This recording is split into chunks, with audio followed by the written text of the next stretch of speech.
man to save ever. He grew potatoes alone on Mars for over 500 days. He knew 700 ways to eat potatoes. But that night, an accident happened. An air pressure imbalance in the capsule caused blown away. The man's spacesuit mask has a big hole in it. Oxygen is leaking out, and the alarms are blaring. The man's suit mask had a hole in it, and oxygen was leaking out. But the potatoes in the shed were not. So lucky. And the moment the oxygen chamber was blown away, they all froze to death. There was only enough food left to keep him alive for 200 days. For the rest of his life, he had to tighten his belt.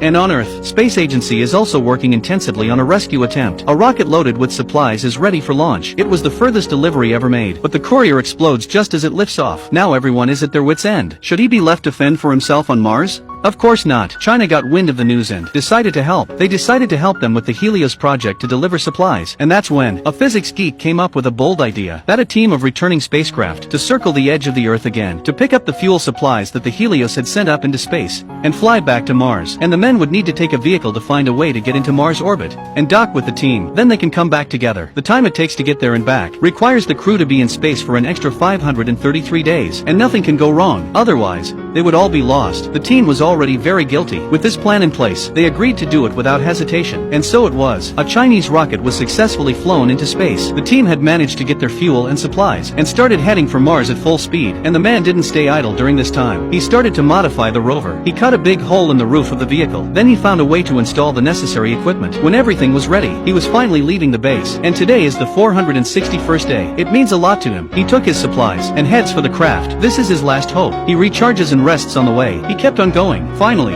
on the 538th day, he found the craft, but to fly into space, it was not